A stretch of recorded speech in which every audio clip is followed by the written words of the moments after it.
online, Zoom, vamos a hacer la clase de estudios de prevalencia o estudios transversales. Los estudios de prevalencia también se llaman estudios de corte transversal, no de cohortes con H intermedia, sino que de corte transversal. Vamos ahora a partir explicando lo que es un diseño, ¿no es cierto? Antes de partir nuevamente a recordar cuál es la tipología general de los diseños epidemiológicos, que ya lo vimos en la clase anterior. La siguiente.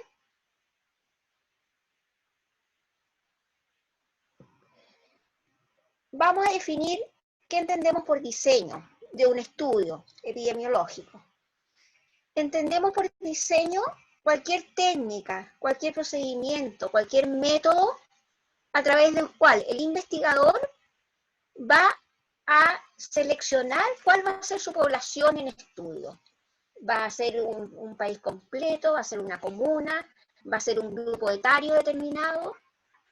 Posteriormente va a recoger esa información que ya habíamos visto que tiene que ver, ¿no es cierto?, con características de las personas, en un lugar determinado, en un tiempo determinado, lo va a analizar e interpretar, y todos esos datos van a dar origen, ¿no es cierto?, a resultados, o los datos se van a transformar en información. Por lo tanto, un diseño se puede definir que es la conexión entre una hipótesis de trabajo o una pregunta a investigar y unos datos que se obtienen en relación a persona, en relación a lugar, en relación a tiempo, y que van a dar origen a un resultado. La siguiente.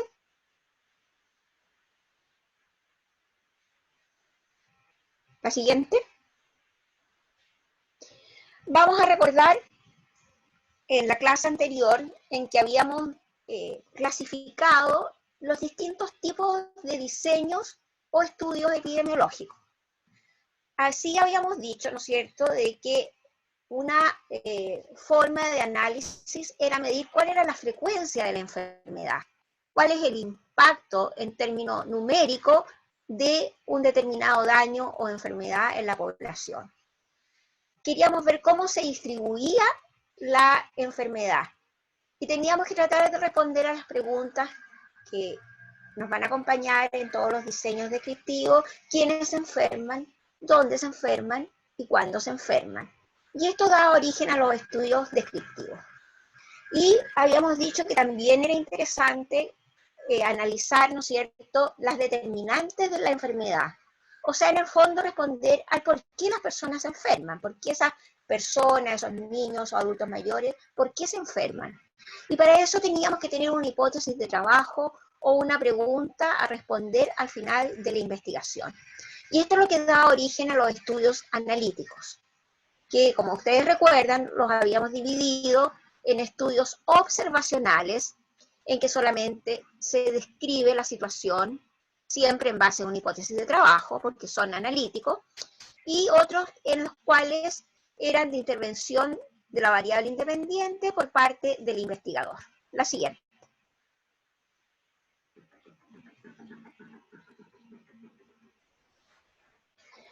Y el tema que nos convoca hoy día son los diseños de corte transversal, como les había dicho, o estudios de prevalencia, o de corte transversal, ¿no? Esa es la sinonimia o la homologación de nombres en la cual ustedes pueden encontrar este tipo de diseño. Hay una parte de estos diseños de prevalencia que se consideran diseños de tipo analítico. Cuando son solamente encuestas, se pueden considerar de tipo descriptivo. Entonces, dependiendo del tipo de análisis que uno haga, pueden considerarse descriptivos o analíticos. ¿Qué es lo importante de clarificar en los diseños transversales o de prevalencia? Ustedes ven que la variable tiempo, que era otra de las clasificaciones en las cuales veíamos los distintos diseños, parte en el hoy, en un lapso muy breve de tiempo. Es el tipo de análisis que se va a realizar. El análisis, entonces, los diseños de prevalencia es en un lapso o un corto periodo de tiempo. Y no es ni el ayer ni es en el mañana como en los estudios de cohorte y en los estudios de casos de controles que habíamos visto. Si ustedes ven la rayita roja acá, el diseño de prevalencia corresponde a un análisis en el hoy. ¿Y qué es lo otro que yo les había dicho en la clase anterior que los caracterizaba? Que se estudiaba simultáneamente la variable independiente y la variable dependiente. La siguiente. La siguiente. Ahí está. Repasando entonces, los estudios transversales o de prevalencia estudian simultáneamente variable independiente y variable dependiente en el presente. Habíamos dicho que uno tenía que definir, ¿no es cierto?, cuál era nuestra población de interés. ¿Va a ser un país completo? ¿Va a ser una región, ejemplo, región metropolitana? ¿Va a ser una comuna, Quinta Normal, Providencia, etcétera?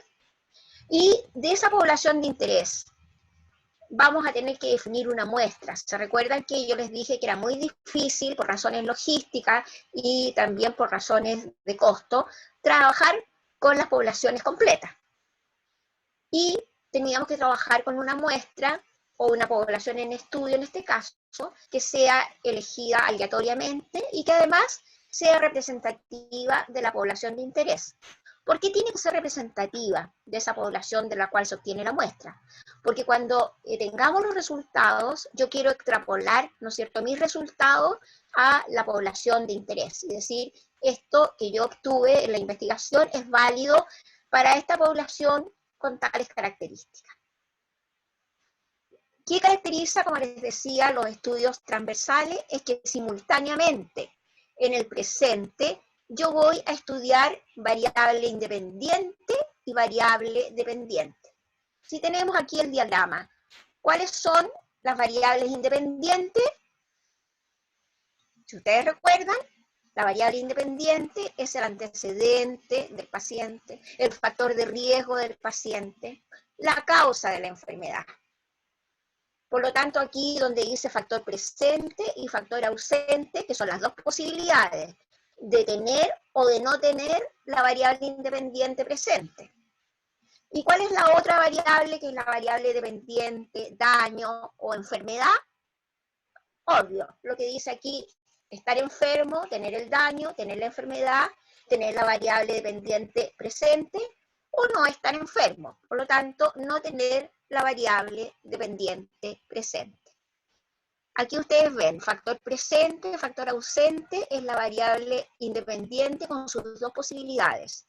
Y tienen estar enfermo y estar sano o no enfermo con las dos posibilidades de la variable dependiente. Entonces aquí tenemos variable dependiente y aquí tenemos la variable independiente. La siguiente.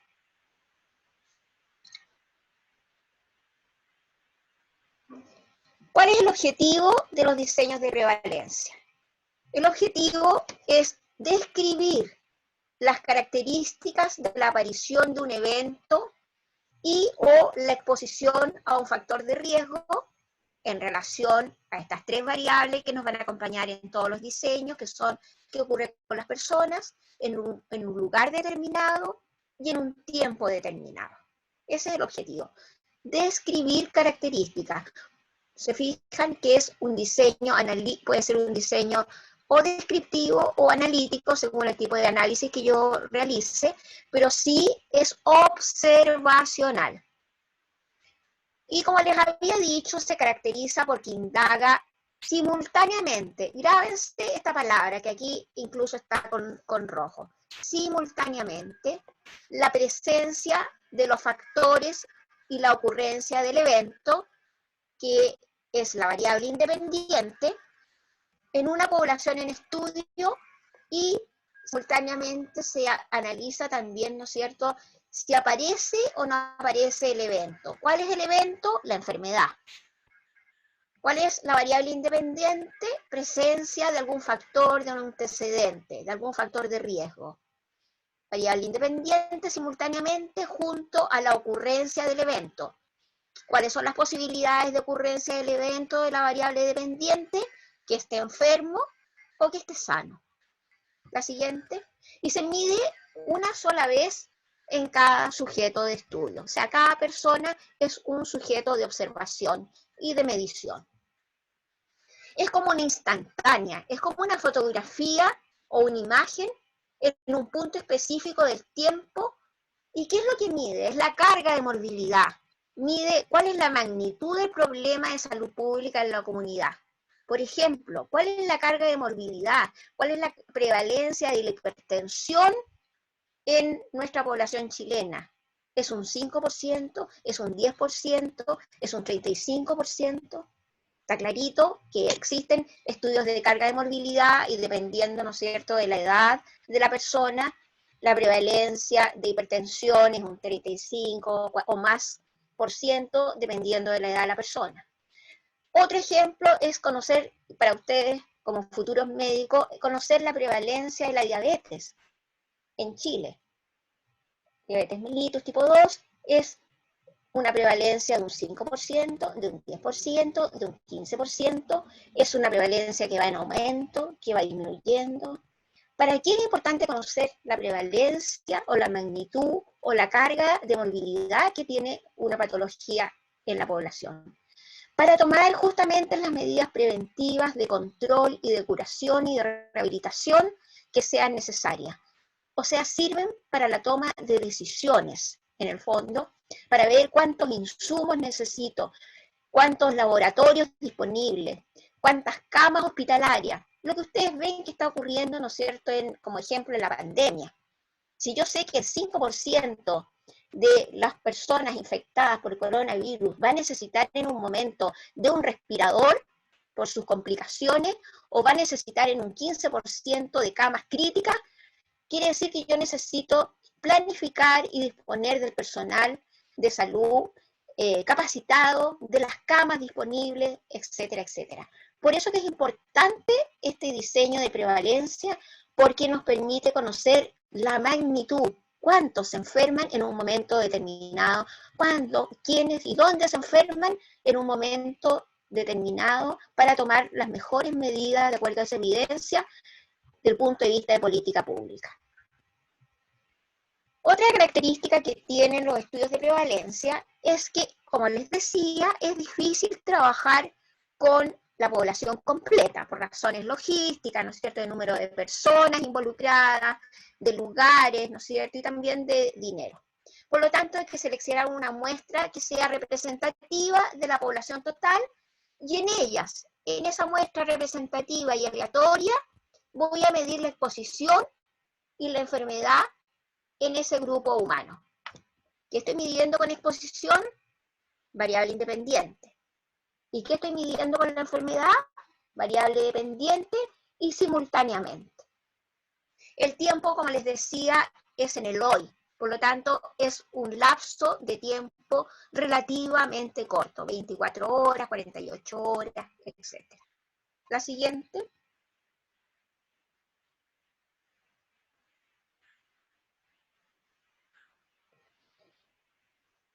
¿Qué otra característica tienen los diseños de prevalencia? Son relativamente fáciles de realizar y económicos, y son muy útiles para investigar exposiciones que constituyen características de los individuos. Características de sexo, nivel socioeconómico, escolaridad, etc. En los brotes o epidemia de una enfermedad, que es el caso actual que tenemos, ¿no es cierto?, con esta tremenda pandemia, los estudios transversales implican medición simultánea de varias exposiciones y también la detección de diversos efectos adversos, y a veces constituyen el primer paso correcto para la investigación de la causa. Cuando no existe otro tipo de diseño, es bueno partir con un diseño de magnitud del problema o de prevalencia, incidencia, prevalencia del problema.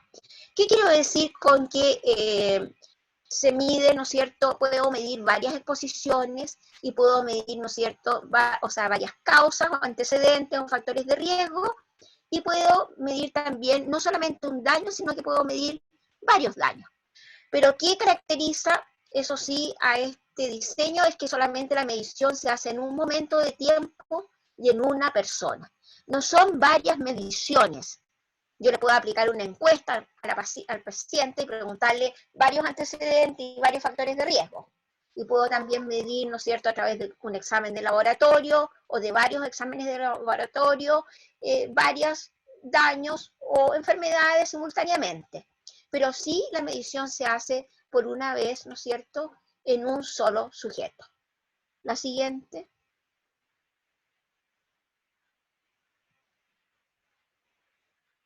¿Cómo se analizan los datos en los diseños de prevalencia? Como ya les había mencionado, ¿no es cierto?, cuando vimos el diagrama, este diseño permite establecer tasas.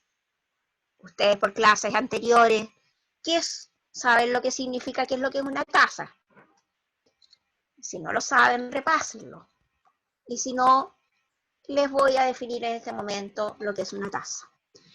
Una tasa es un indicador que tiene un numerador que mide el evento que yo quiero medir.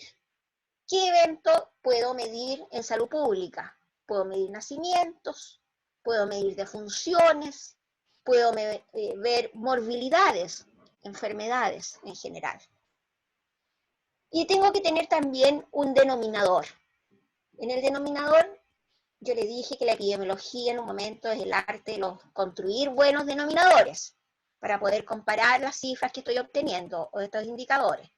Por lo tanto, si tengo en el numerador, como ejemplo, una morbilidad específica que yo quiero medir, llámese en este caso coronavirus, COVID-19, tengo que tener un denominador para medir qué, cuál es mi población expuesta a ese riesgo que estoy midiendo en el numerador.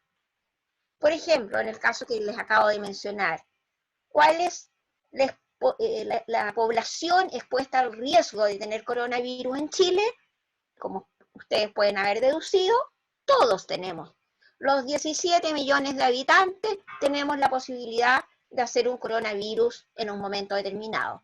Por supuesto que algunos nos vamos a complicar más, otros menos, de acuerdo a la historia natural de la enfermedad, va a estar toda la gama, ¿no es cierto?, de signos, síntomas, etcétera, pero la probabilidad de estar expuesto al riesgo de tener coronavirus es para los 17 millones de habitantes. Por lo tanto, mi denominador va a ser 17.680.000 y tantos mil, de acuerdo al último censo de nuestra población.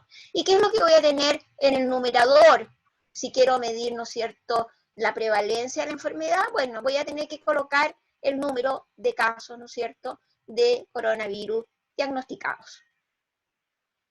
Bueno, entonces este diseño, como les decía, nos permite establecer tasas. Tasas es un indicador que tiene un numerador y tiene un denominador, que también lo puedo multiplicar por una constante.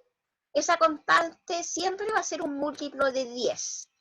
¿Qué múltiplo de 10? Aquel que nos permita, ¿no es cierto?, una mejor interpretación y una mejor comprensión. Si yo tengo 0,0000 y 60, obvio que tengo que multiplicar por 100.000 para que me dé un número entendible por todos y decir, mire, la tasa es 6,3 por 100.000, en vez de estar diciendo 0,00 que no lo entiende nadie. Por lo tanto, por consenso, siempre las tasas se multiplican por un múltiplo de 10 para que sea comprensible a la explicación. En general, cuando estamos midiendo morbilidades específicas, automáticamente yo sé, porque me van a salir numeritos chicos, que tengo que multiplicar por 100.000. Entonces, me están pidiendo una tasa específica de morbilidad, la multiplico por 100.000. Pero puede multiplicarse por 10.000, etc. Entonces, ustedes, en esa constante, es un múltiplo de 10, pero que nos permita, ¿no es cierto?, una interpretación adecuada de la cifra que estamos obteniendo. Dicho lo dicho, la tasa de prevalencia corresponde, como habíamos mencionado anteriormente, a expuesto a un factor de riesgo determinado y no expuesto, ¿no es cierto?, a esa variable independiente, antecedente o factor de riesgo. ¿Y qué es lo que vamos a establecer? Es la carga total de la enfermedad, es lo que se llama la carga de morbilidad, la magnitud de la enfermedad en la población.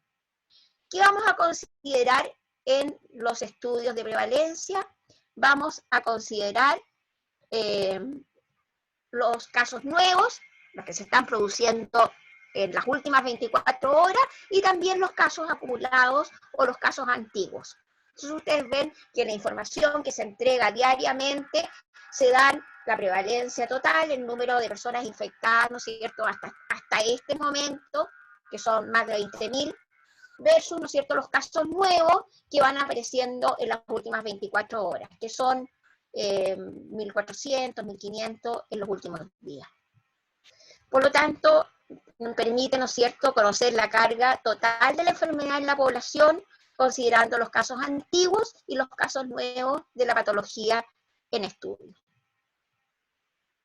Otra forma de analizar, ¿no es cierto?, es determinar en porcentajes de cuántos están enfermos y no enfermos.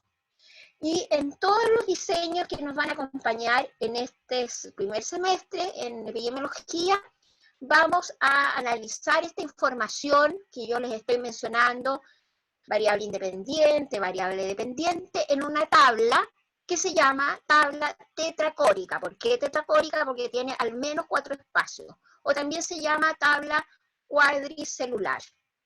Y en esa tabla es donde nosotros vamos a vaciar la información real que estamos obteniendo de nuestros pacientes o de la población general a través de una encuesta, etc.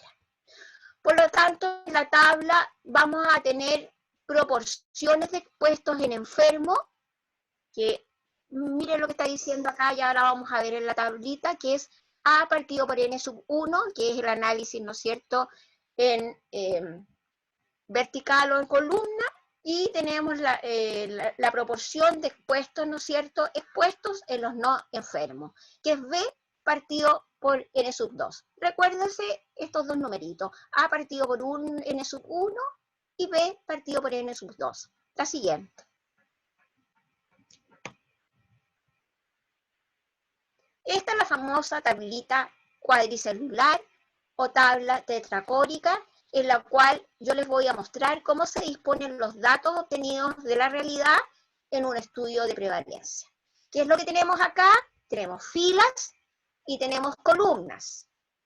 Tenemos una fila, ¿no es cierto?, en este caso para colocar la variable dependiente. Ya he repetido hasta el cansancio, ¿no es cierto?, que la variable dependiente corresponde a la presencia o la ausencia del daño o la enfermedad. Por lo tanto, ¿cuáles son las posibilidades? Tener el daño presente, estar enfermo, o no tener el daño presente, que es donde dice aquí ausente. ¿Ausente de qué?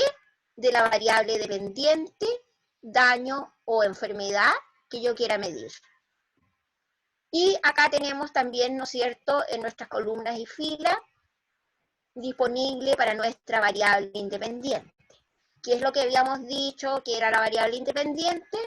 El antecedente o el factor de riesgo.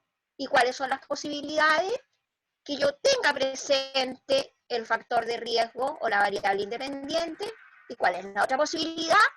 Que esté ausente, que yo no tenga esa variable independiente o factor de riesgo. Voy a tener un A en la primera casilla de mi tabla cuadricelular, voy a tener un B, voy a tener un C y voy a tener un D. Voy a tener una suma de A más C, que es mi total de posibilidades de que la variable independiente esté presente, ausente, ¿no es cierto?, en los enfermos. Recuerden que estos son los enfermos. Y eso me va a dar origen a mi N sub 1. ¿Se recuerdan que estábamos haciendo una relación entre A y N sub 1 anteriormente? ¿Qué estábamos diciendo? La posibilidad en que yo esté enfermo y el daño y el antecedente, ¿no es cierto?, tenga el daño y tenga presente mi variable independiente. Y también el análisis, ¿no es cierto?, que se hace dentro del total, en este caso, de enfermos. A relacionado con N sub 1. Y después habíamos dicho que la otra posibilidad es que yo no tenga el daño, pero también la posibilidad de que mi variable esté presente, el antecedente esté presente. Y recuerden que yo estaba relacionando en este caso B con N sub 2. Dentro del total de sanos, es posible que un grupo tenga presente la variable, ¿no es cierto?, independiente. Y lo otro que voy a tener que construir dentro de mi tabla es el total de personas, ¿no es cierto?, en las cuales la variable independiente esté presente, independiente que estén sanos o enfermos, y a eso lo voy a llamar M sub 1. Y la otra posibilidad es M sub 2, que es el total, ¿no es cierto?, de sanos y enfermos, en los cuales no existe la variable independiente presente. Y eso me va a dar origen a M sub 2. Y ustedes ven que aquí tengo un N. Aquí corresponde ese N dentro de la tabla cuadricelular. Piensen un poco. Aquí están todos. ¿Quiénes son todos?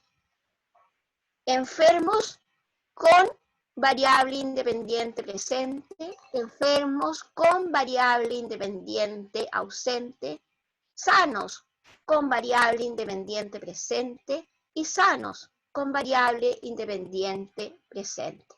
Por lo tanto, voy a tener a mi N total, al total de número de personas que están participando en el estudio. ¿Está claro? Este N corresponde, ¿no es cierto?, al número total de individuos. Y si yo les pregunto, ¿quiénes son los que están en esta primera columna que dice variable dependiente presente? ¿Quiénes son? Los enfermos. Por lo tanto, el N sub 1 corresponde, ¿no es cierto?, al total de enfermos.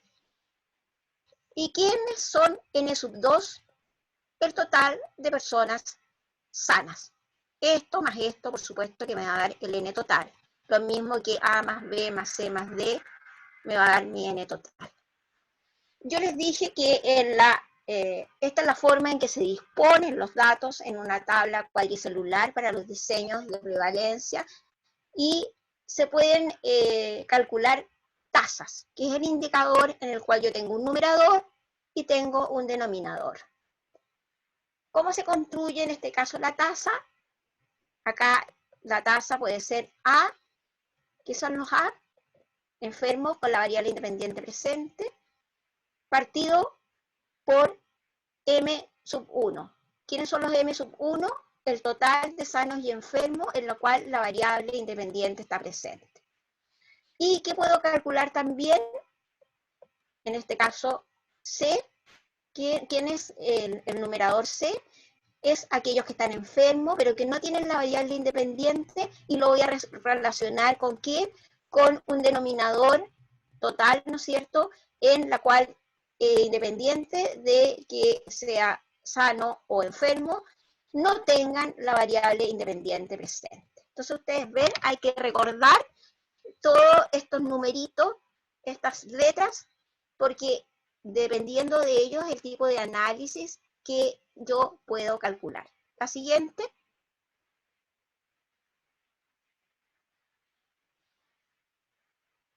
¿Cómo se analizan los datos entonces en un diseño de prevalencia?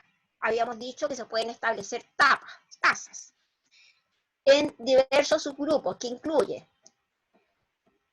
En epidemiología yo les dije que siempre vamos a estar trabajando con comparaciones, construyendo indicadores, construyendo buenos denominadores y tratando de comparar. ¿Comparar qué? Subgrupos. ¿Cuáles son los subgrupos? Sanos, enfermos, expuestos, inexpuestos. Esos son los distintos subgrupos, como ustedes se podrán haber dado cuenta en el diagrama anterior. Ahora, ustedes me van a preguntar, ¿para qué tuvimos las primeras dos clases? Justamente para eso, para poder ahora aplicar a través de las distintas formas o medidas de asociación, en este caso, cómo están asociadas estas variables independientes o antecedentes o factores de riesgo con un daño determinado o con una enfermedad. Se recuerdan de la segunda clase que correspondía no a las medidas de frecuencia, sino que a las medidas de asociación. ¿Se recuerdan la razón de disparidad o riesgo relativo? ¿Se recuerdan? ¿Qué es lo que era el riesgo relativo? Me van a preguntar ahora. Si no lo recuerdan, el riesgo relativo era la tasa o densidad de incidencia o frecuencia, ¿no es cierto?, en los grupos de expuestos, partido por la tasa o densidad de incidencia de los no expuestos. En el fondo, tasa de los expuestos partido por la tasa o incidencia acumulada de los no expuestos. Y ahí me va a dar origen al riesgo relativo. Pero en algunos diseños, como el diseño de casos y controles, y en el análisis de los diseños de prevalencia, esa razón o riesgo relativo se llama, en vez de riesgo relativo, se llama razón de disparidad o razón de productos cruzados. ¿Por qué de productos cruzados? Porque en la tabla cuadricelular se multiplican el A por el D y el B por el C. Se hacen los productos cruzados para sacar, ¿no es cierto?, de la asociación. No de expuestos o no expuestos, como vamos a ver en ejemplos posteriores, sino que se llama razón de disparidad, lo que uno puede calcular, o productos cruzados. ¿Y qué más se puede calcular? ¿Se recuerdan el riesgo atribuible, que era la resta? Aquí no era una división, sino que era la resta entre expuestos y no expuestos. ¿Se recuerda que tuvieron incluso un ejercicio? Y también tuvieron un ejercicio para calcular riesgo relativo. Bueno, todo lo que ustedes estudiaron en las primeras dos clases, ahora lo van a poder aplicar en la interpretación de los distintos diseños que vienen en el resto del semestre. Y además se recuerdan que además de las medidas de asociación y de impacto, uno podía medir a nivel poblacional lo que estaba pasando, no solamente en ese grupito, sino que podía inferir medidas de impacto potencial, conociendo, ¿no es cierto?, la cantidad de población total y conociendo el riesgo atribuible que ya había calculado anteriormente. Por lo tanto, yo puedo calcular el riesgo atribuible porcentual en los expuestos y también el riesgo atribuible porcentual poblacional. Si no se recuerdan, era el RAP, porcentaje, y en el otro era el riesgo atribuible en los expuestos. Repasen sus materias, porque esto ya se puede dar por conocido. La siguiente.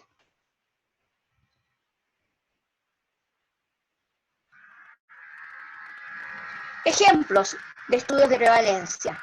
Hay muy buenos ejemplos en Chile de aplicación, ¿no es cierto?, de carga de movilidad y de conocimiento de lo que pasa en la población general. Tenemos las encuestas nacionales de salud. Se han hecho muchas, desde el año 2006, 2010, generalmente se hacen cada 3, cada 4 años. Hay encuestas nacionales que hace el Instituto Nacional de la Juventud, de consumo de drogas, consumo de alcohol, que hace el instituto, o sea, el centro, ¿no es cierto?, de estudios de consumo de alcohol, drogas, etcétera. Así que hay muchas encuestas nacionales de salud. ¿Y qué es lo que se ve en esas encuestas? Cómo ha ido aumentando el consumo de alcohol y de drogas en la población. Ahora, si se conoce cómo va aumentando, ¿qué pasa con las medidas de intervención y de control? No son suficientes. O están mal enfocadas, no están enfocadas a lo mejor a los grupos de riesgo.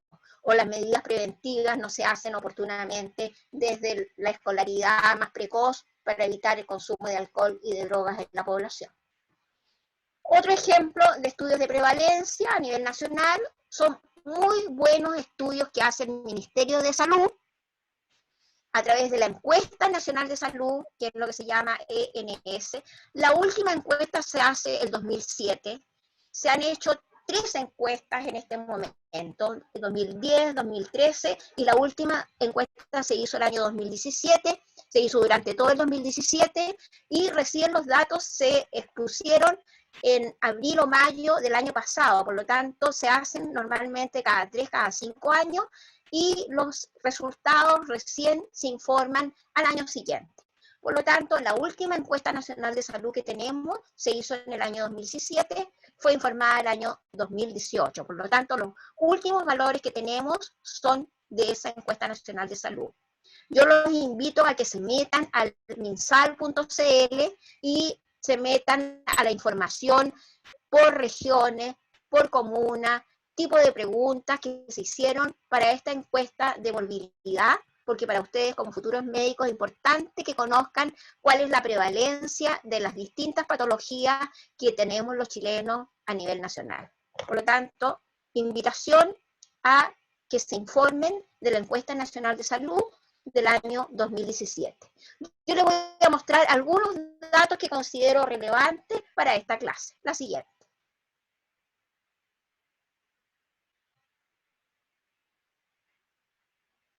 Frecuentemente, las encuestas de prevalencia se realizan una vez para determinar cómo se distribuyen los factores de riesgo en un punto de tiempo. Yo les había dicho, por ejemplo, la encuesta nacional se hizo el 2003, el 2015, el 2017, y generalmente se hacen más o menos cada 5 años. Entonces, hay que ver en un punto en el tiempo cómo están esos factores de riesgo.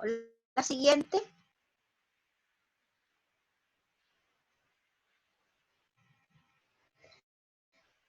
Como les decía, sirven como línea de base para ver cómo está, ¿no es cierto?, esa situación de salud a nivel de la población. ¿Qué es lo importante? Que se hagan siempre con la misma metodología uniforme y estandarizada, porque si yo quiero comparar, no puedo estar cambiando la metodología del 2003 con la del 2013 con la del 2017, porque si no, no puedo comparar. Si son metodologías, definiciones de casos diferentes, etcétera, yo no puedo hacer comparaciones válidas. Son estudios entonces de corte transversal periódicos y son válidos para conocer las prevalencias de los factores de riesgo, ¿no es cierto? Y cuáles son la tendencia en el tiempo que tienen estos factores de riesgo. ¿Cómo está la situación? ¿Va en aumento? Esa es la tendencia secular. ¿Va en aumento el consumo de alcohol, de droga, la hipertensión, la diabetes, etcétera? ¿Está en una situación de statu quo o está disminuyendo? Para eso sirven, para conocer, ¿no es cierto?, la evolución en el tiempo de las personas, lugares y tiempo. La siguiente.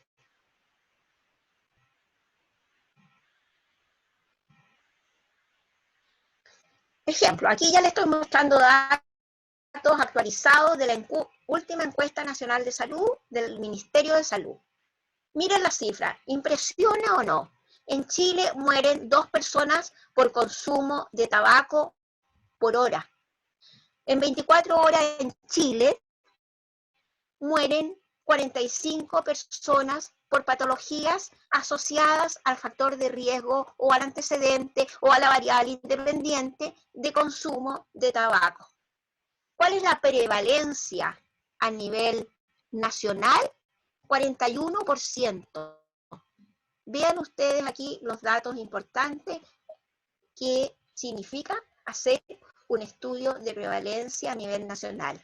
Permite conocer la prevalencia real de una variable independiente. Yo también puedo medir una variable dependiente si quiero, pero en este caso es solamente una encuesta y estoy midiendo, ¿no es cierto?, el estudio de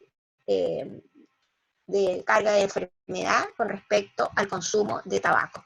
¿Dónde? Hay en el mundo, aquí en Chile. Chile, 2017, 40.6, la prevalencia, ¿no es cierto?, en el 2013 y la prevalencia en el 2010. Ha ido en aumento, como pueden ustedes ver la tendencia en el tiempo. La siguiente.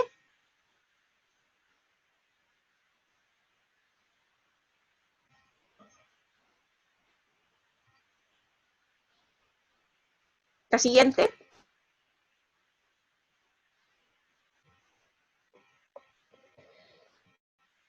Consumo de tabaco. ¿Qué se preguntó en esa encuesta nacional de salud que se hizo el 2003? El 2009 se informaron los datos el 2010 y la encuesta 2016-2017 que se informaron los datos el 2018. En color verdecito está el 2013, en color amarillo está el 2010 y en azulito el 2017. Con respecto a consumo, al antecedente o factor de riesgo, consumo de tabaco, se preguntó en el total del país. Metodológicamente son muy bien efectuadas porque son muestras representativas de cada una de las regiones, están representados los hombres, las mujeres, los niveles de escolaridad, los niveles socioeconómicos de cada una de las regiones, por población, por sexo, etc. La pregunta era, ¿actualmente usted fuma cigarrillo? Y esta era la respuesta para el total de país, ¿no es cierto? 43% en el año 2003, 39.96% en el 2010 y en este caso 33% para el total país, promedios. Ahora, la diferenciación por la variable sexo, hombre y mujer, ustedes ven las variables. 46.3, en este caso 38 punto y tanto, etc. Ustedes ven promedios nacionales, lo que ocurre en hombres y lo que ocurre en mujeres con respecto a esta variable independiente en la encuesta nacional de salud para consumo de tabaco. La siguiente.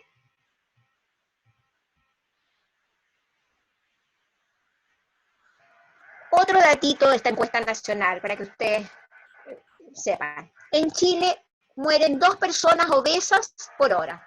Imposible que muera una persona y media, por lo tanto se aproxima al valor siguiente, que son 2 personas. Mueren 2 personas obesas, ¿no es cierto? No que tengan sobrepeso, sino que ya tengan obesidad, ¿no es cierto? De acuerdo al índice de masa corporal, etcétera, por hora. Por lo tanto, mueren 36 personas en 24 horas. Vean ustedes lo que se preguntó y cómo se puede desagregar alguna de la información con respecto a esta encuesta.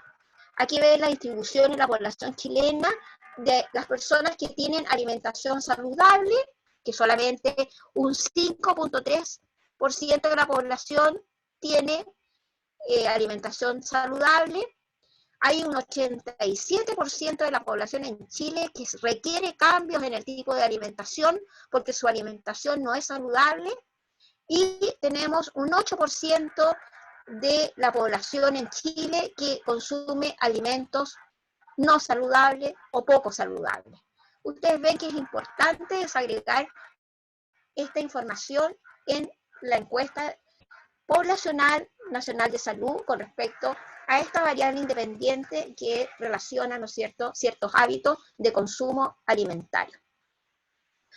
Otros datos que se pudieron obtener de esta encuesta nacional es la proporción de cumplimiento de las recomendaciones de las guías alimentarias para consumo de algunos grupos de alimentos según nivel socioeconómico.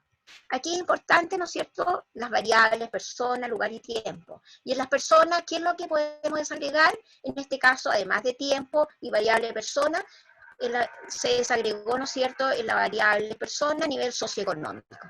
Y ustedes ven que con respecto a consumo de líquido, agua, consumo de frutas y verduras, consumo de lácteos, consumo de legumbres, ¿no es cierto?, y consumo de pescado, esta es la proporción en los distintos, ¿no es cierto?, por nivel socioeconómico. Entonces ustedes ven desagregado por nivel socioeconómico el consumo de alimentos y de algunas de las recomendaciones de dieta de alimentación. Aquí ustedes tienen desagregado, ¿no es cierto?, las variables por nivel socioeconómico y en los distintos periodos de tiempo. La siguiente.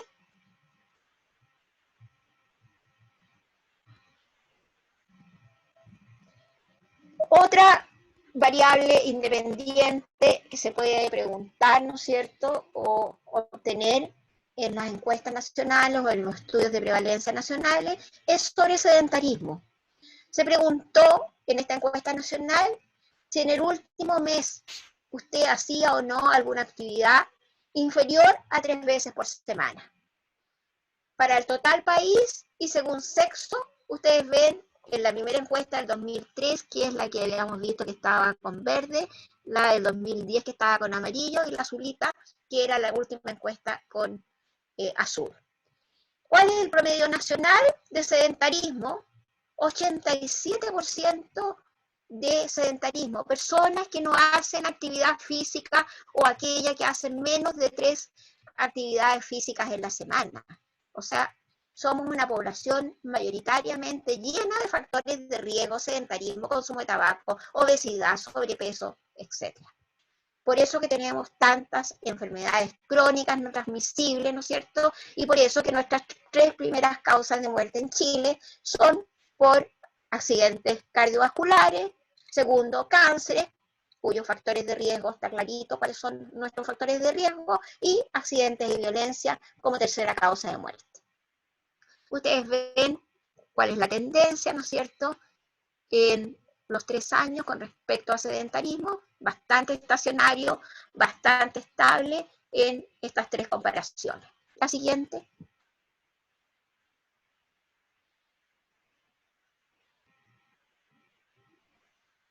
Patologías que nosotros podemos, ¿no es cierto?, o antecedentes que podemos obtener en estas encuestas. Sospecha de hipertensión arterial, ¿no es cierto? En ese caso, además de las encuestas que generalmente son hechas por profesionales de la salud o por alumnos de carreras de la salud, además de pesar, medir, calcular el índice de masa corporal de las personas, en algunos casos se mide peso, talla, y en algunos casos también se medía la presión y se podía medir o solicitar algún tipo de examen. Por lo tanto, tenemos que el 27.6, o sea, el 28% de la población nacional había sospecha de hipertensión arterial. Aunque esta era una sola medición en el tiempo, nos permitía medir también, ¿no es cierto?, ese porcentaje a nivel nacional. 28% de la población a nivel nacional había sospecha de hipertensión arterial. Se midió en el 2003, en el 2010 y en el 2017. Y ustedes vean las prevalencias en porcentaje. Total país, 34% a nivel país. En el año 2003, 26.3 y 27.6. En hombres es mayor, ¿no es cierto?, 37%, en mujeres 31%, en el año 2003, 28% en los hombres en el 2017, más alta, o sea, un poquito más alta en el caso de las mujeres, 28%. Entonces ustedes ven que se puede desagregar por persona, por lugar, por tiempo, distintas variables en estas encuestas nacionales de salud. La siguiente.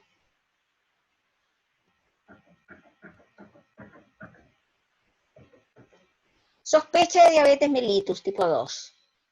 Lo mismo, ¿no es cierto?, año 2003, encuesta nacional, 2010, 2017.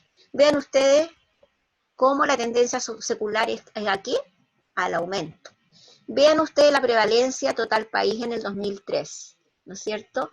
En este caso, el 2003 era, veo aquí, 22.3%, en el 2017, 9.7, 4 puntos y tanto. ¿Cómo va aumentando la prevalencia, ¿no es cierto?, en las distintas encuestas que se han hecho? ¿Cómo va aumentando la prevalencia tanto en hombres como en mujeres? ¿Y cuál es el promedio nacional?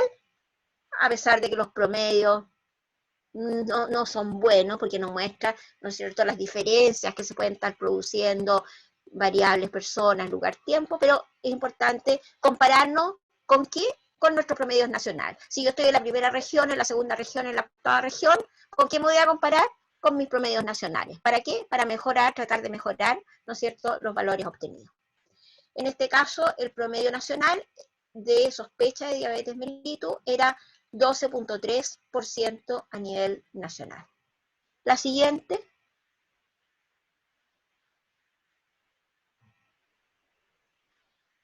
Consumo riesgoso de alcohol, ¿no es cierto? Consumo más de 3 veces a la semana de una cantidad de copas de alcohol. Tenemos que aquí hay un error, es 17% a nivel nacional. Corríjalo, yo lo había corregido, pero no en esta.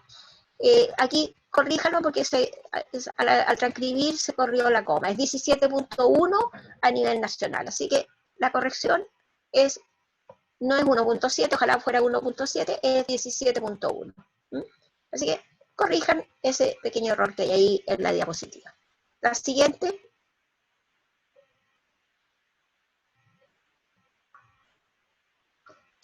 Repasemos entonces, ya vimos por qué eran importantes estos diseños de prevalencia, que los mejores ejemplos eran aquellos que se hicieron a través del Ministerio de Salud en la Encuesta Nacional de Salud para conocer factores de riesgo como hipertensión, diabetes, sedentarismo, consumo de tabaco, consumo de alcohol, consumo de drogas, etc. Repasemos el diseño de la encuesta transversal o de prevalencia. Difícil trabajar con la población. Habíamos dicho que íbamos a trabajar con una muestra representativa de ella, representativa y aleatoria, y que simultáneamente en un lapso pequeño de tiempo, o sea, en el ahora, íbamos a estudiar enfermos expuestos y enfermos no expuestos. ¿Qué significa esto? Variable dependiente presente o variable dependiente ausente. ¿Y qué otra variable? Variable independiente presente, sanos expuestos, y variable independiente, ¿no es cierto?, ausente, que son aquellos sanos que no estuvieron expuestos. Aquí están variables independientes, presentes o ausentes, y variables, ¿no es cierto?, dependientes, en este caso presente o ausente, estudiados simultáneamente en un corto periodo de tiempo. La siguiente.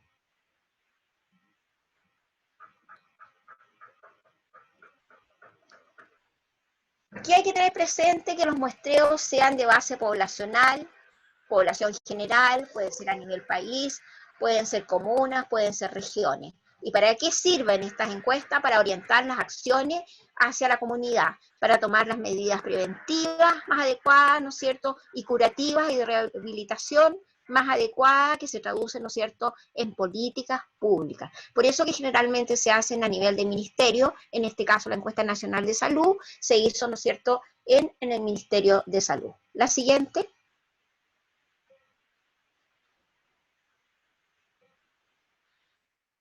Habíamos dicho que íbamos a trabajar con la población, que era muy difícil, muy caro, y generalmente se trabaja con muestras que sean representativas de esa población. Y vamos a tener que fijar nuestros intervalos de confianza. Los intervalos de confianza en 90-95%, que yo espero, ¿no es cierto?, que se refleje mi realidad en esta muestra representativa. Tienen que haberlo visto, o paralelamente, yo creo que lo están viendo, ¿no es cierto?, en bioestadística. ¿Qué significa que una muestra sea representativa? Que todos tienen la misma posibilidad, ¿no es cierto?, de ser extraídos de esa población, gordos, flacos, niños, ancianos, etc. Eso significa que sea representativa. Y además que se elija aleatoriamente, o sea, que todos tengan la misma posibilidad del punto de vista de la aleatorización. Cualquiera puede ser llamado a pertenecer a esa población, a esta muestra representativa. La siguiente.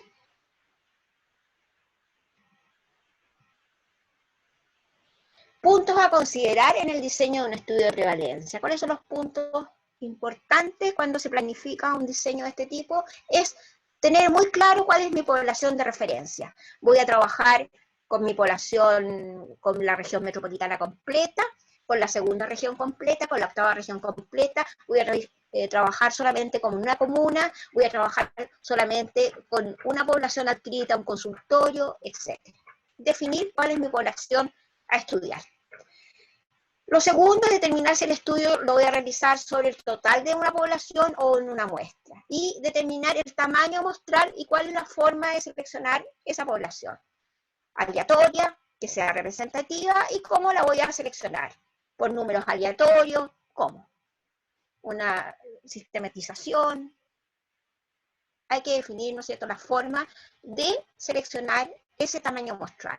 Si a mí me dice que tengo que elegir 425 pacientes del consultorio número 5, ¿cómo voy a seleccionar a esa muestra poblacional en forma aleatoria, etcétera? La siguiente.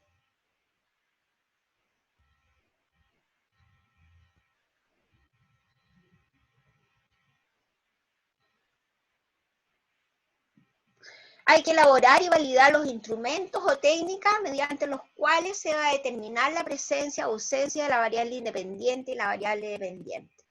Tengo que tener un instrumento, una encuesta, ¿no es cierto?, clara o una técnica de seleccionar a los pacientes, ¿no es cierto?, para determinar presencia, ausencia de la variable independiente y la variable dependiente. Puede ser un cuestionario auto informado o bien un cuestionario clásico en que el profesional de la salud, ¿no es cierto?, lo aplique sobre el paciente. Pero hay que elaborar y validar esos instrumentos. ¿Qué significa validarlos? Probarlos.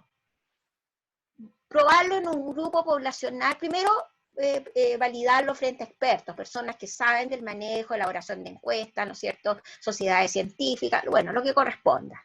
Y después ver si las pacientes o las personas lo entienden. Aplicarlo en un pequeño grupo y ver la pregunta está bien planteada, se entiende o no se entiende por el paciente, y hacer las modificaciones que correspondan, y eso significa validar un instrumento a aplicar, por ejemplo, una encuesta. Y el punto es, hay que asegurar la comparabilidad de la información en los diferentes grupos. O sea, hay que hacer un control de calidad. Capacitar a las personas que van a aplicar la encuesta, porque pueden haber sesgos del encuestador, ¿no es cierto?, que induzca en el paciente a una respuesta determinada, y ahí se van a producir, ¿no es cierto?, determinados sesgos. Constanza, ¿quieres hacer alguna pregunta? Bueno, asegurar entonces la comparabilidad de la información en los diferentes grupos. La siguiente.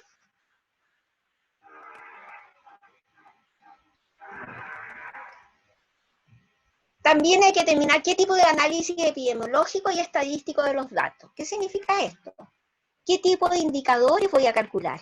Si yo baso la información que obtengo en mi tabla cuadricelular, que es la que yo les había mencionado con A, B, C, D, M sub 1, M sub 2 en la horizontal, y N sub 1 y N sub 2, ¿no es cierto?, en la vertical, bueno, yo tengo que ver qué tipo de análisis puedo hacer. Generalmente en los estudios de tipo transversal o de prevalencia, puedo calcular las razones de disparidad, que en este caso, ¿no es cierto?, son los riesgos, el equivalente a los riesgos relativos, y también puedo calcular riesgos atribuibles, y puedo calcular riesgos atribuibles a los expuestos, y también puedo calcular riesgo atribuible poblacional porcentual. Repasen sus apuntes de medidas de asociación y de impacto. Y tengo que determinar cuál es la conducta a seguir con los casos detectados. Si yo estoy aplicando, si yo estoy tomando presión en los pacientes, y si yo estoy tomando exámenes del laboratorio y estoy detectando casos, éticamente tengo que tener una conducta muy clara a seguir con los casos detectados. Tiene que haber una referencia clara, en este caso, ¿no es cierto?, a paciente detectado, referido al consultorio que corresponda, ¿no es cierto?, a su área territorial en la cual estamos aplicando, ¿no es cierto?, esta encuesta. Por lo tanto, es importante este último paso a considerar, determinar la conducta a seguir con los casos positivos que se detecten. La siguiente.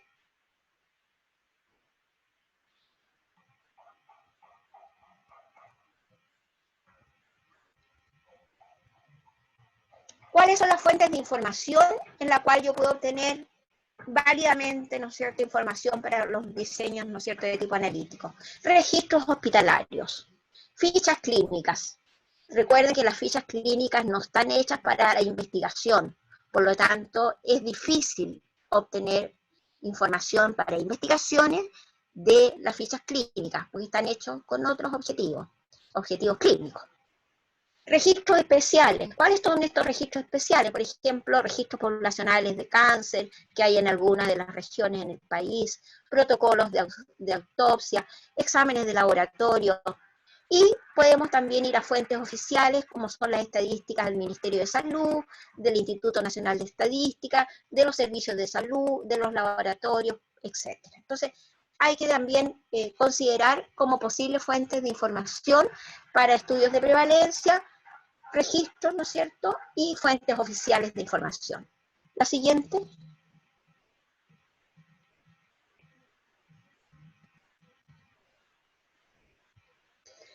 ¿Qué ventajas y qué desventajas tienen el utilizar los diseños de prevalencia?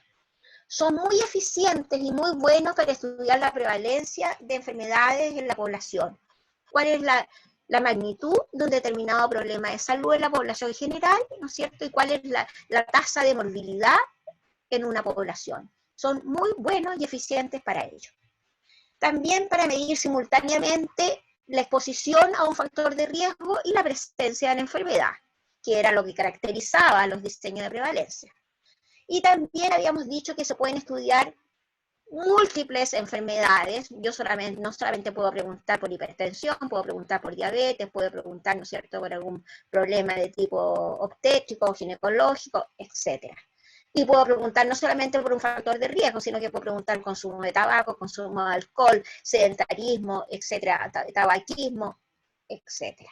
Por lo tanto, lo importante es que en un solo individuo se hace una sola medición, pero sí puedo estudiar varias variables independientes y varias variables dependientes simultáneamente en un corto periodo de tiempo.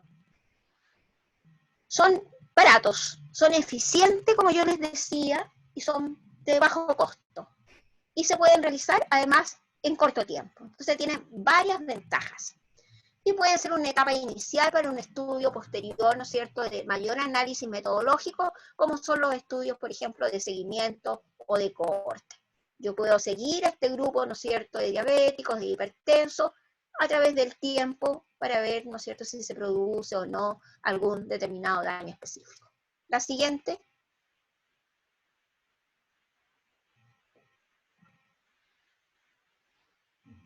¿Qué ventajas tienen entonces los estudios de prevalencia? Se pueden usar datos recolectados para otros fines, como yo les decía, por ejemplo, en estudios clínicos, o en laboratorios, o en servicios de urgencia.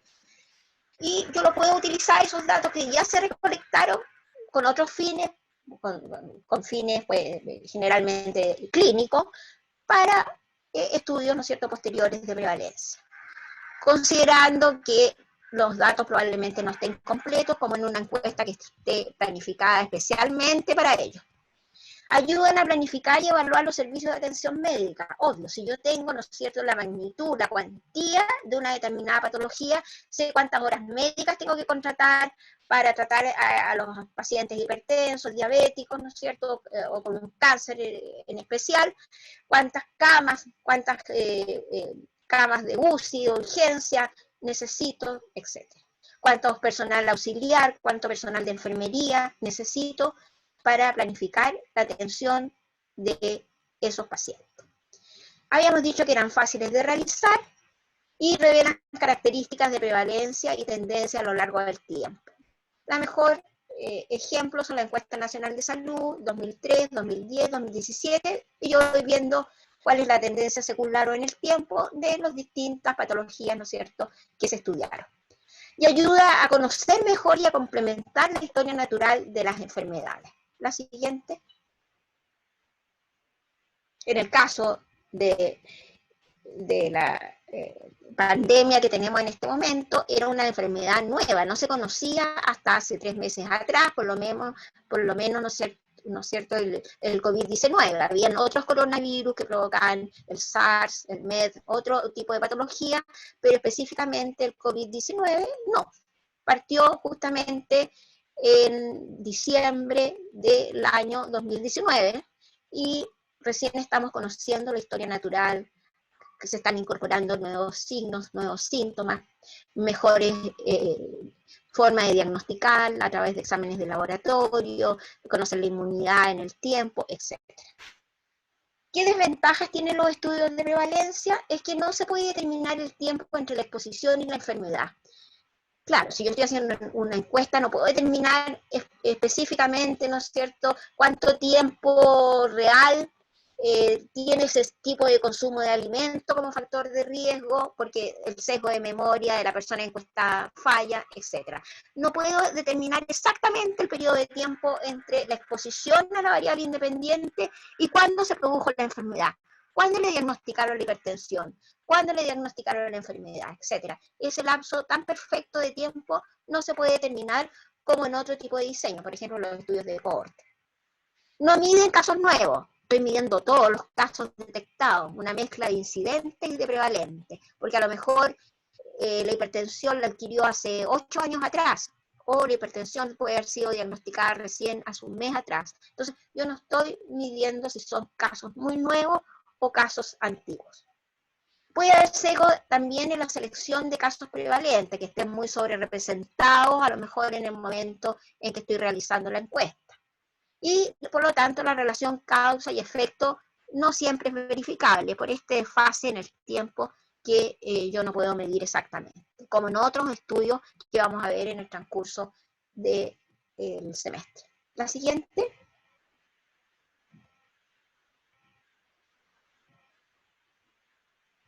No son útiles para enfermedades raras.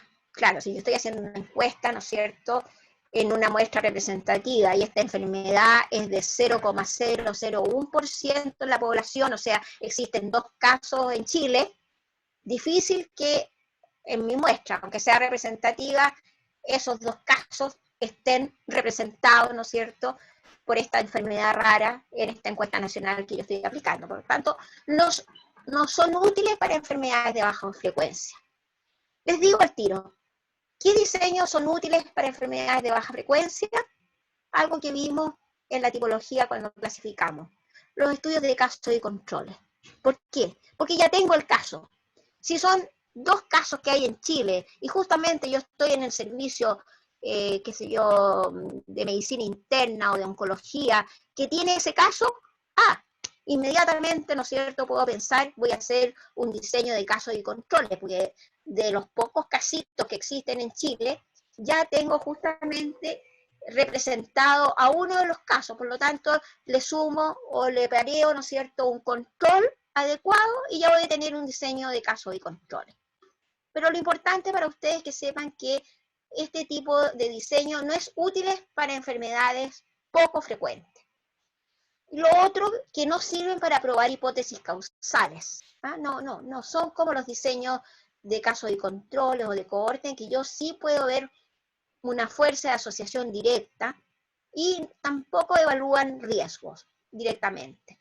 Y que pueden haber sobre representación de enfermos que tienen un tiempo más prolongado de sobrevida o que tengan manifestaciones de mejor curso clínico. O sea, dependiendo de la enfermedad, si es infectocontagiosa o si es enfermedad crónica, me puedo encontrar, ¿no es cierto?, con esta desventaja de que justamente en ese momento estén más sobre representados enfermos, ¿no es cierto?, que tengan una mejor sobrevida, que hayan sido tratados adecuadamente o que hayan tenido un mejor curso clínico de la enfermedad. La siguiente.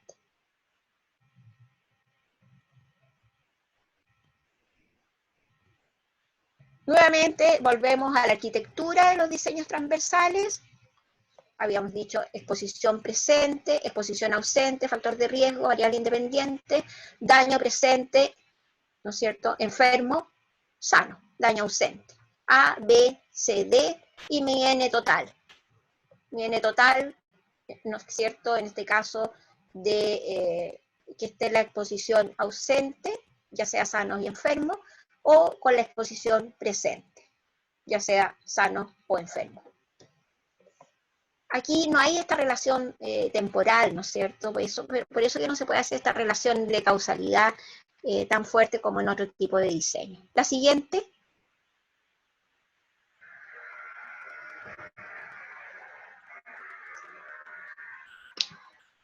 Ahora vamos a ver un ejemplo concreto con la tablita celular, ¿no es cierto?, o tabla tetracórica. En este caso, un estudio transversal de un N de 400 individuos tomados al azar, en este caso son recién nacidos, en base a la presencia o ausencia de la enfermedad. ¿Qué significa esto? Daño presente o daño ausente. ¿En relación a qué? A estar expuesto o no estar expuesto a un factor de riesgo. ¿Qué se consideró acá? 400, un total de 400 recién nacidos. ¿Cuál es la variable independiente o antecedente o factor de riesgo que se midió? En este caso, si la madre durante su embarazo fumaba, ese es el factor de riesgo, el antecedente. ¿Y cuáles son las posibilidades de esta variable independiente? Es que la madre durante el embarazo sí fumaba o que no fumaba. No hay más posibilidades. ¿Y cuál es la variable dependiente en este caso? Daño. Bueno, aquí tener un bajo peso al nacer o un peso normal al nacer. Entonces, ¿qué estoy relacionando?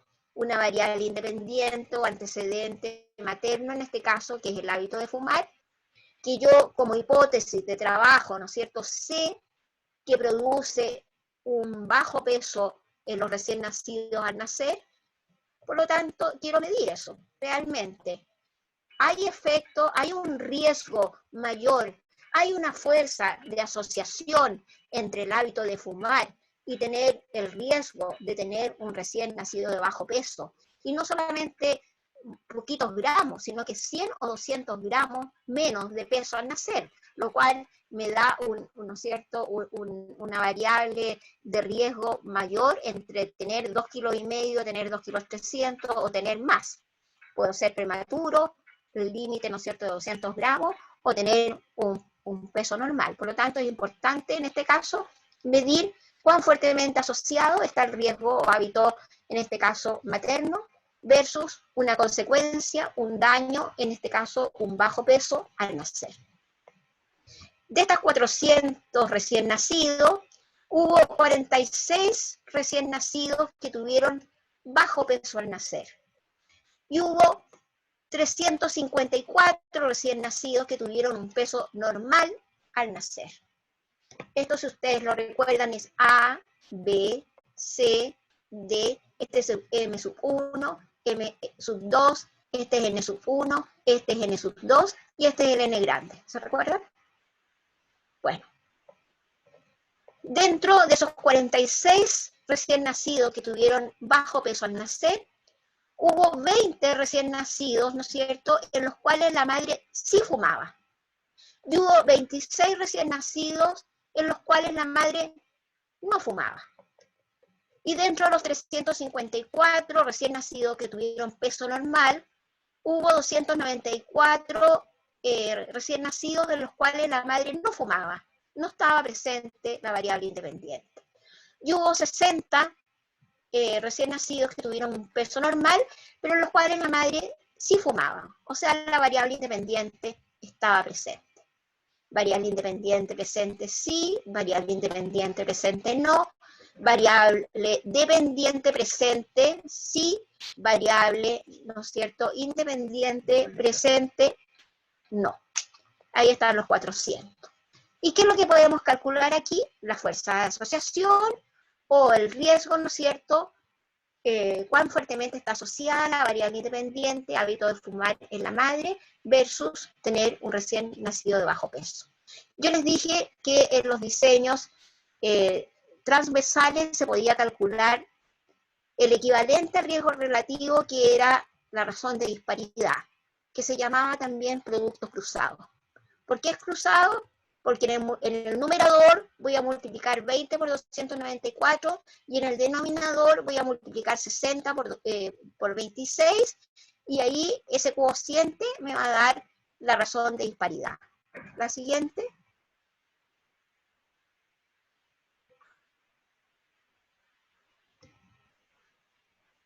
Acá tenemos los datitos más claritos, hábito de fumar, sí, no, peso del niño al nacer. Están los datos que recién habíamos visto. Hago los productos cruzados, razón de disparidad, 20 por 294 partido por 60 por 26. La siguiente.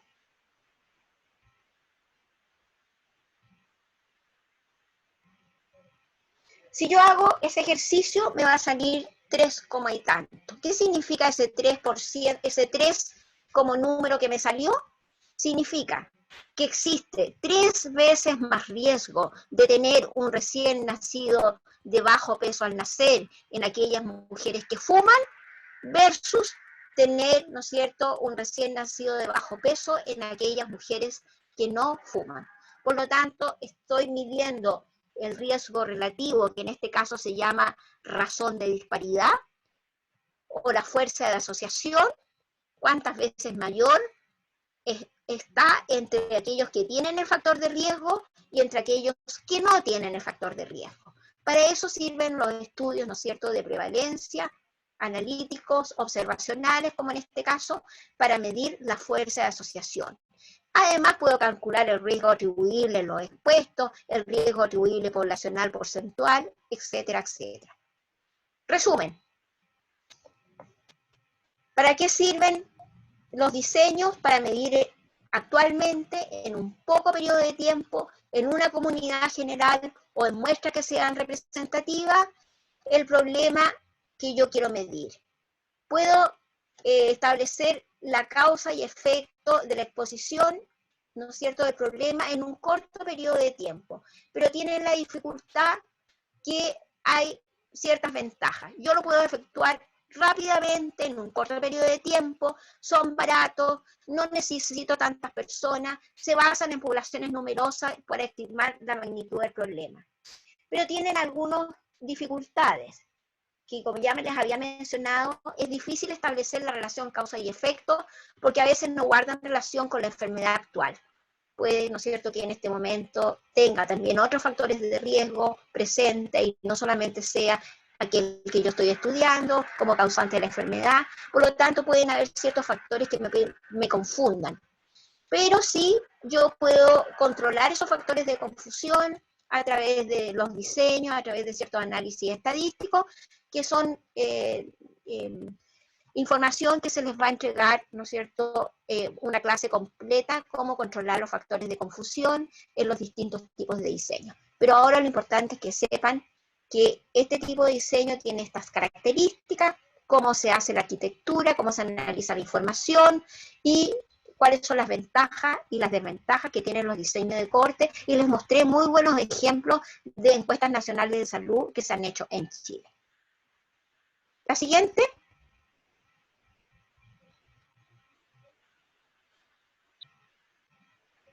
Eso es todo. Ahora espero consultas, preguntas, dudas, etc. No sé si hay preguntas directas o a través del chat. Profesora. Sí. Hola, Víctor, buenos días. Una pregunta. Hola, Víctor, pregúntame. Sí, Víctor. Usted mencionó en cuanto a las encuestas nacionales de salud al Ministerio de Salud, y ahí me quedó la duda, Sí. que la realiza el Ministerio a través del INE o la realiza el Ministerio directo. La realiza el Ministerio de Salud y contrata profesionales de la salud, alumnos de distintas carreras de la salud para aplicarla. Pero el Instituto Nacional de Estadística, como el nombre lo dice, es el que a veces publica resultados de las encuestas que se hacen en distintos ministerios. Pero la encuesta la hace el Ministerio de Salud. Y las preguntas las valida, y la toma de muestras de exámenes, y todo está relacionado con el Ministerio de Salud. Muchas gracias. ¿Alguna otra pregunta, chiquillos, chiquillas? Sí, yo tengo una pregunta, profe. Sí, Nicolás. Nicolás, sí, hola. Hola. Quería saber, porque hablamos de lo dificultoso o el problema que tiene este tipo de... ¿Diseño? Claro, de diseño que tiene factores de confusión, pero cuando decimos que en Chile mueren, por ejemplo, 2 personas por tabaco por hora, ¿cómo ahí yo establezco que es por tabaco y no por otra variable? ¿Me baso en un conocimiento experto de algún certificado de función y listo? Claro. ¿O? No, los estudios de prevalencia te dan la información, pero después hay otros indicadores, como por ejemplo, para cada uno de los factores de riesgo se calculan los años de vida saludables, sin discapacidad, los avisa, se hacen otro tipo de estudios que sí permiten determinar cuál es el peso real en la morbilidad y en la mortalidad que tiene este factor de riesgo. O sea, hay indicadores compuestos que no es el momento de manejarlos en el pregrado, generalmente son para magísteres, son para otro tipo, digamos, de curso, en que se enseña cómo se elabora. Son muy difíciles de elaborar, son complicados porque tienen muchas variables, y eso sí que permiten determinar cuál es el peso específico que tiene esta variable independiente en los años de vida saludable, sin discapacidad, en la morbilidad o en la mortalidad de las personas. Entonces así se puede llegar a determinar el número exacto de personas para esta variable. Y además hay otro tipo de metodologías que se han aplicado. Por ejemplo, hay estudios de cohorte, en los cuales sí permite cuantificar exactamente cuál es el peso que tiene el hábito de fumar, el número de tabacos y el número de cigarrillos que se fuma diariamente y por cuánto tiempo en el riesgo relativo que tiene en un daño específico, como por ejemplo cáncer de pulmón. Entonces, hay otros diseños que a uno le permiten especificar mejor el daño concreto en mortalidad, en morbilidad o en años de vida saludable sin discapacidad que puede tener la persona. ¿Te quedó un poquito más claro? Sí, profe, gracias. Claro, aquí solamente se mide en promedio. ¿Ah? Yo tengo tanto, y cuántos fuman, cuántos no fuman, y puedo, digamos, decir cuál es el peso después con diseños mucho más complejos. Profe, entonces yo no puedo decir que es, por ejemplo, un diseño de cohorte transversal. No tiene... No. Es de corte transversal, sin la H intermedia. Ah, ya, cohorte transversal. Ya. Es de corte transversal y hay que diferenciarlos con los estudios de cohorte con H intermedia, que son los de seguimiento en el tiempo, prospectivo. Ya. Pero tiene distintas sinonimias. Generalmente se llaman diseños de prevalencia o de corte transversal, pero se conocen más como estudios de prevalencia. Ahora, también a través de estos estudios uno puede calcular, ¿no es cierto?, el riesgo atribuible poblacional porcentual en los expuestos. Entonces ahí uno puede también llegar a determinar cuánto pesa ese riesgo específico, ¿no es cierto?, por ejemplo, hábito de fumar, como preguntaba Nicolás, en las muertes.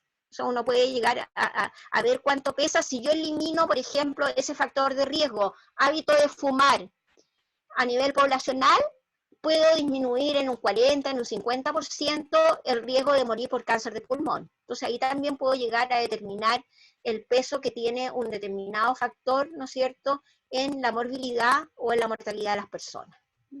Además de estos estudios, estos indicadores más complejos que miden específicamente el peso de un factor de riesgo. ¿Alguna otra pregunta?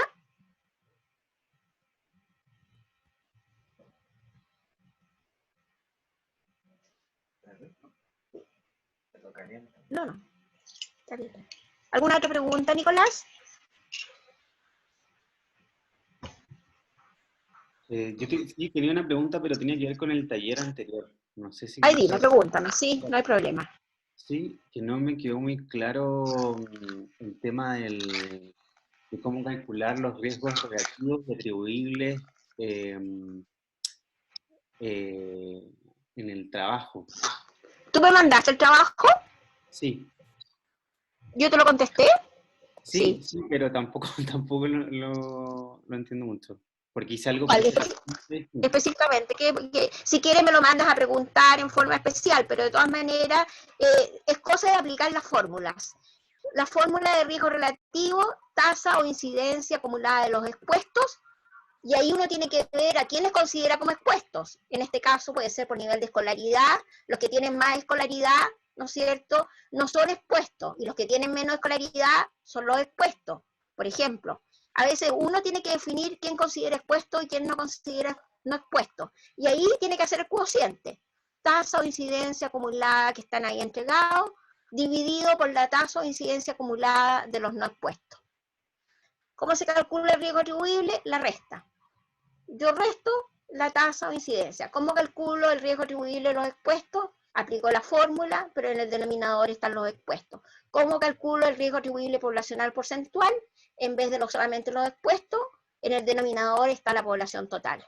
Es tan simple como aplicar la formulita y entender que el riesgo relativo es el cociente entre tasa o incidencia acumulada de los expuestos partido por la tasa o incidencia acumulada de los no expuestos. Y si no te dicen quiénes son los expuestos, tú lo defines. Ya, profe, gracias. Si te dan una tasa de Vitacura y te dan una tasa de Renca, ¿quién va a ir en el numerador? ¿Quiénes son los expuestos? Obviamente que va a aquellos que tienen menor nivel socioeconómico. Por lo tanto, irá la comuna, ¿no es cierto?, expuesta irá en el numerador y las no expuestas irán en el denominador. Entonces, uno tiene que ver cuáles son los expuestos y cuáles son los no expuestos, pero siempre tiene que hacer el cociente o la división.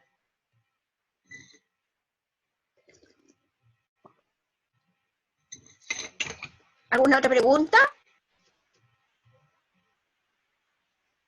¿Preguntas, chiquillos, chiquillas?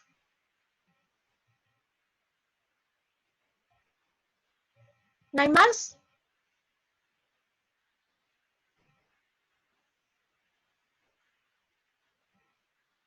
¿Preguntas?